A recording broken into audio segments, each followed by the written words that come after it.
법이 여부굴의 편이 아니라고 느낄 때 어떻게 하시겠어요? 한 평범한 남자가 법정에서 정말 아무도 상상 못한 행동을 하는데요. 오늘 우리가 함께 파헤쳐 볼 이야기는 바로 어윈쇼의 아주 유명한 단편 소설이죠. 정의의 승리입니다. 네, 바로 이 질문입니다. 본격적으로 이야기에 들어가기 전에 한번 진지하게 생각해 보시면 좋을 것 같아요. 법이 정의를 실현해주지 못할 때 나라면 어떻게 할까? 오늘 이야기는요, 이 묵직한 질문에 어쩌면 좀 극단적인 답을 보여줄 겁니다. 자, 그럼 첫 번째 장부터 시작해볼까요? 한 평범한 농부의 요구. 이야기의 주인공, 마이크 필라토라는 사람이 등장하는데요. 이 사람은 정말 그냥 평범하고 정직하게 자기 밭 일구는 그런 농부였어요. 그런데 아주 작은 문제 하나가 이 사람의 인생 전체를, 아니 정의에 대한 그의 믿음 자체를 그냥 송두리째 흔들어버립니다. 그 문제가 뭐였냐? 바로 이 돈, 300달러 때문이었습니다. 뭐 지금 보면 큰 돈이 아닐 수도 있죠. 하지만 당시 마이크에게는 6개월 동안 꼬박꼬박 일해서 받아야 했던 정말 피 같은 임대료였어요. 그런데 이걸 세입자인 빅터라는 사람이 줄 생각을 전혀 안 하는 겁니다.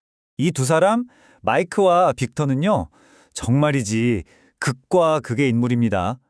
보세요. 한쪽은 마이크. 정말 성실하고 정직한 농부죠. 사람의 말을 철석같이 믿어서 심지어 빅터를 위해 자기 손으로 직접 식당까지 지어줬어요. 반면에 빅터는 어떠냐? 교활하죠. 장사 안 된다는 핑계를 대면서 마이크의 그 순수한 신뢰를 아주 제대로 이용해 먹습니다. 참다. 마침내 마이크의 인내심이 바닥을 드러냅니다. 빅터를 찾아가서 이렇게 말하죠. 6개월이야. 한 푼도 못 받았어. 더는 못 기다려. 300달러 내놓던가 아니면 당장 내일 나가. 와, 이 말에서 그의 분노와 좌절감이 그대로 느껴지지 않나요? 자, 그런데 여기서 진짜 어이없는 반전이 일어납니다. 빅터가 그냥 돈 없어요, 못 줘요 하고 버티는 수준이 아니었어요. 뭐라는 줄 아세요? 나 돈 다 줬는데? 이러는 겁니다. 매달 꼬박꼬박 줬다고 아주 뻔뻔하게 거짓말을 하기 시작하는 거죠. 두 번째 장으로 넘어갑니다. 농부, 변호사가 되다. 아니, 밖에적이랑 싸우는 것도 힘들어 죽겠는데 마이크는 이제 집안에서 더 큰 벽에 부딪히게 돼요. 바로 가장 믿었던 아내, 돌로레스마저 그를 믿어주지 않는 거죠. 이 엄청난 고립감이 결국 그를 혼자 싸우게 만듭니다. 아내 돌로레스의 말이 정말 가슴에 비수처럼 꽂힙니다.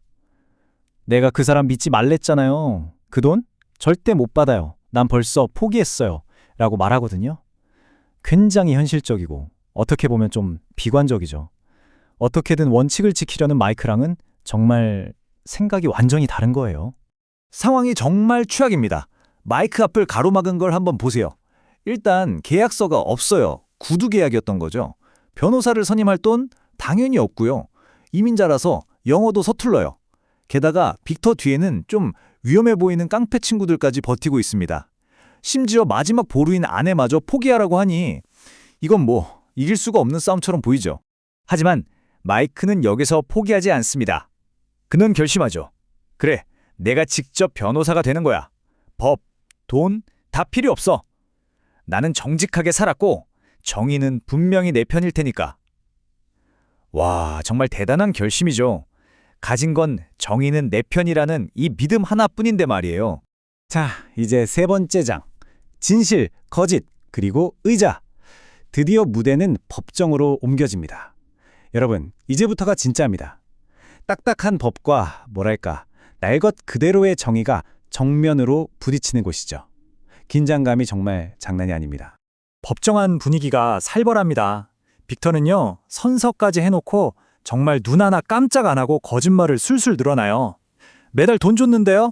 영수증은 원래 안 받기로 했어요. 이런 식이죠.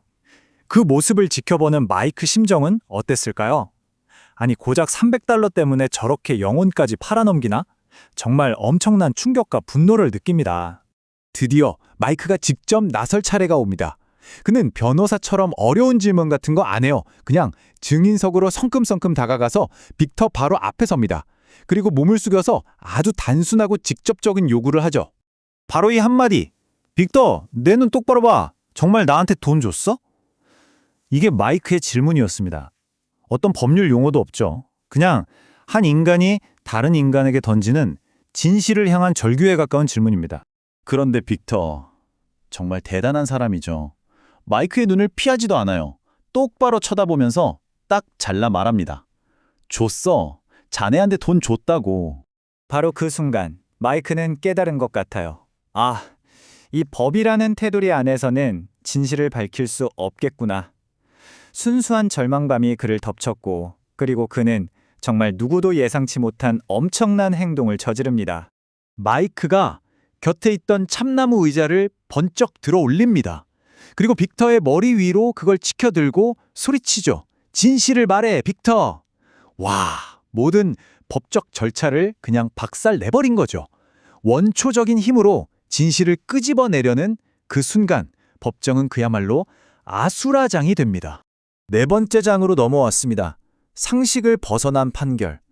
마이크의 이 돌발 행동 때문에 법정은 완전히 뒤집어졌고 이제 모든 시선은 판사에게 쏠립니다. 판사 입장에선 정말 골치 아픈 상황에 놓인 거죠. 그런데 놀랍게도 마이크의 이 불법적이고 폭력적인 행동이 즉각적으로 효과를 봅니다. 눈앞의 의자에 완전히 겁에 질린 빅터가 결국 모든 걸 실토하거든요. 돈 준 적 없다고 친구들이 시켜서 거짓말 한 거라고요. 아이러니하죠. 합법적인 절차로는 절대 얻어낼 수 없었던 진실이 터져 나온 겁니다. 자, 이 표를 보시면 판사의 딜레마가 한눈에 들어옵니다. 마이크의 행동, 즉 증인 협박은 명백한 불법이죠. 그래서 그 결과로 나온 자백은 법정에서 증거로 쓸 수가 없어요. 그쵸? 하지만 그 자백이 진실이라는 건 법정에 있던 모두가 알아버렸습니다. 와, 불법으로 정의가 실현된 이 상황. 판사는 도대체 어떤 판결을 내려야 할까요? 여기서 판사가 정말 기가 막힌 묘수를 씁니다. 일단 이렇게 선언해요. 협박으로 얻은 자백은 무효다. 그리고 빅토에게 당신의 안전은 내가 보장하겠다고 안심시킨 뒤에 다시 묻습니다. 자, 이제 다시 말해보게. 그러자 빅토는 이제 자발적으로 빚이 있다고 다시 시인하죠. 판사는 마이크를 꾸짖긴 하지만 농부가 할 일이 얼마나 많겠냐면서 감옥에 보내지는 않아요. 결국 마이크의 주장이 옳았다는 게 증명된 셈입니다. 자, 드디어 마지막 장입니다. 진정한 승리란 무엇인가? 법정에서의 소동은 일단 이렇게 일단락됐습니다. 하지만 이야기는 여기서 끝나지 않고 우리에게 더 근본적인 질문을 던지죠. 과연 마이크는 정말로 승리한 걸까요? 같은 사건을 두고도 남편 마이크와 아내 돌로레스의 생각은 180도 다릅니다. 마이크 입장에선 어떨까요? 당연히 이겼다고 생각하죠. 진실은 밝혀졌고 돈도 받게 됐고 심지어 법정에 있던 사람들이 자기한테 박수까지 쳐줬으니까요. 하지만 아내 돌로레스는요? 평생 이렇게 창피했던 적은 없었다고 말합니다. 법정에서 미치광이처럼 날뛰는 남편의 모습이 너무나 부끄러웠던 거죠. 그래서 이 이야기는 결국 우리 모두에게 이 마지막 질문을 남기고 끝납니다. 이 사건, 과연 정의의 승리라고 봐야 할까요? 아니면 진실을 스스로 밝혀낼 힘이 없었던 법의 실패를 보여준 걸까요? 정답은 없습니다. 판단은 이 이야기를 들은 바로 여러분의 몫이겠죠.